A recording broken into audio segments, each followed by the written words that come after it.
Greetings, Church Ascension. I hope you're having a great week.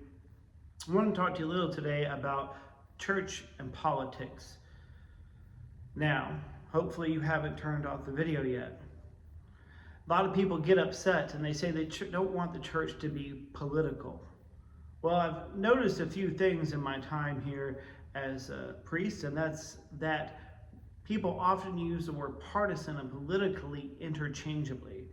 I never believe the church is called necessarily to be partisan, but I do believe that we are called to be political. Political comes from the word polos, to be in the midst of people. After all, Jesus was not crucified for just being meek and mild. He stood up to systems of oppression. He stood up to what he thought was right and what God was for. And the church can do the same. The church is called to do the same. Now, often people don't have a problem with the church being political if they agree with those politics and what the church is doing. It's when it goes against their own belief system. And we all can be at least guilty of that from time to time. It's hard to differentiate our own partisan politics from our church politics. And I often get a little bit nervous when God always seems to be agreeing with me all the time. Something good for us to look at and to pray about. Because after all, we're seeking God's will, God's justice. That's what it's about. We don't always get it right. The church has gotten it wrong many times. The church usually gets it wrong, though, when it wants to cozy up to power and privilege, when the church feels irrelevant, when the church wants to be in the mix of things, to quote Hamilton, in the room where it happens. That's when we get into trouble. Because the Jesus we follow didn't care about power, privilege, or even, I would say, popularity.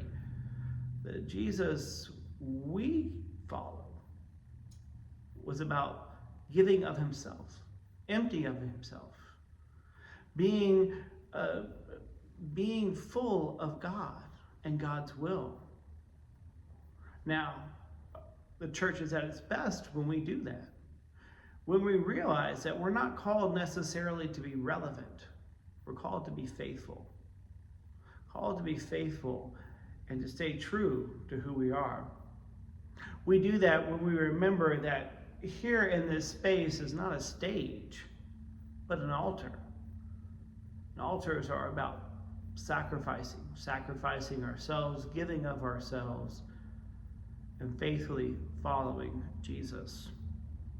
So as we enter into what we call this ordinary time after this Sunday, when we celebrate the Holy Trinity, let us keep ever mindful that Jesus calls us to be faithful.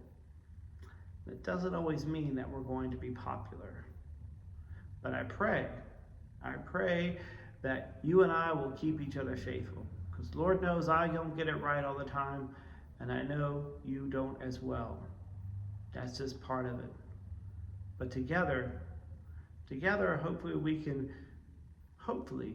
see an image of God that shows us how to serve God faithfully at this time, in this place. Have a great week. I will see you on Sunday.